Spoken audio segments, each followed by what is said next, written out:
안녕하세요. 공부법 사전의 소크라 콩자입니다. 오늘 강의는 하루 일과를 적으면서 장기 기억에 남기기 위해 분산 반복 학습할 시간 찾기에 관해서 살펴보겠습니다. 공부의 최초의 목표는 열공하는 1차적인 목표는 장기 기억에 남기기입니다. 장기 기억에 남기는 가장 효율적인 방법은 분산 반복 학습입니다. 스스로 공부하던 인강을 듣던 과외나 학원, 학교 수업이든지 공부한 뒤에 반드시 분산 반복 학습해야 합니다.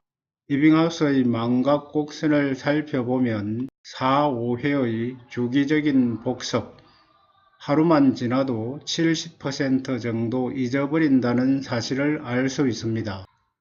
따라서 이빙하우스의 망각 곡선을 보면서 찾을 수 있는 가장 중요한 것은 언제 복습하는 것이 가장 효율적일까입니다. 언제 복습하는 것이 가장 효과적으로 장기 기억에 남길 수 있을까요? 하루만 지나도 70%쯤 잊어버리므로 오늘 배운 것은 반드시 오늘 복습해야 합니다. 오늘 배운 것을 오늘 바로 복습하면 기억이 잘 나서 이해하기 쉽고 시간도 적게 걸리고 공부가 재미있을 수밖에 없겠죠. 그래서 저는 11530 공부법으로 분산 반복 학습하기를 권유하고 있습니다. 첫째, 수업 시작종을 치고 나면 교과 선생님이 교실에 올 때까지 아마 1, 2분 정도 걸리겠죠. 이 시간을 활용하여 수업 시작종이 울리면 지난 시간에 배운 것을 1분 복습하고 오늘 배울 단원의 목차, 학습 목표를 보면서 1분 예습합니다. 수업이 끝나면 그 시간에 배운 것을 반드시 1분 복습하고 쉽니다.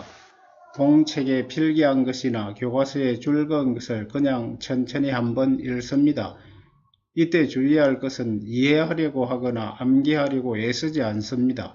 이것은 알겠다, 이것은 모르겠다 정도만 확인해도 좋습니다. 저는 1번과 2번만 잘 실천해도 상위권이 될 수 있다고 생각합니다.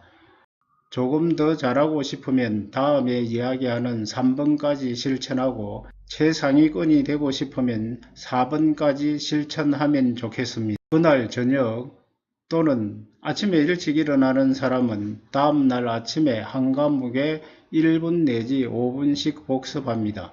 이때도 그냥 두세 번 천천히 읽습니다. 이해하려고 하거나 암기하려고 애쓰지 않습니다. 그런데 많은 학생들이 공부할 시간이 없다라고 이야기합니다.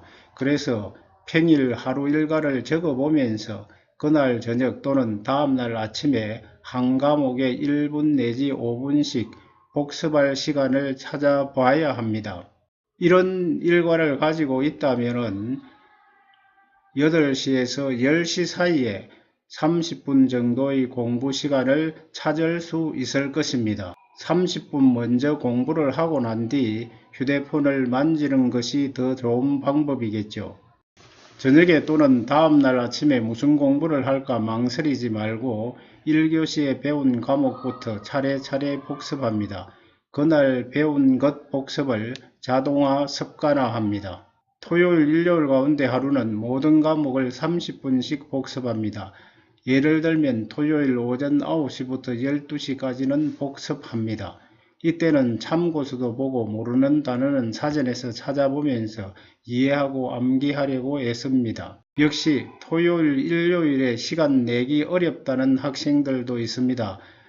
그래서 토요일 또는 일요일 하루 일과를 적어보면서 토요일 또는 일요일에 한 과목에 5분에서 30분씩 복습할 시간을 찾아봐야 합니다. 이러한 하루 일과를 가지고 있다면 오후에 한두 시간의 시간을 낼 수도 있고 저녁에 한두 시간의 시간을 낼 수도 있겠지요. 여러분들이 하루 일과를 적어보면서 공부할 시간을 찾아보도록 합니다. 2주 뒤에 모든 과목을 복습하고 한 달 뒤에 복습하고 시험기간에 복습합니다. 방학 때도 복습하는 것이 더 중요합니다. 방학 때도 선행학습보다는 충분히 복습하는 것이 먼저입니다. 평일이나 주말에 공부할 때 생길 수 있는 문제는 책을 집에 가지고 다니지 않는다는 것입니다. 책가방이 무거워서 학교에 두고 다니고 있습니다. 책가방이 무거우면 분건하기를 권합니다. 끈기, 집중력이 없어서 하기 힘들다. 몸을 움직여 쉬어가면서 잡념을 잘 처리하면서 공부하기를 바랍니다. 놀고 싶어서 공부할 시간이 없다. 한 과목에 1분 내지 5분, 10분 내지 30분을 먼저 복습하면서 공부하고 놀러 가기를 권유합니다.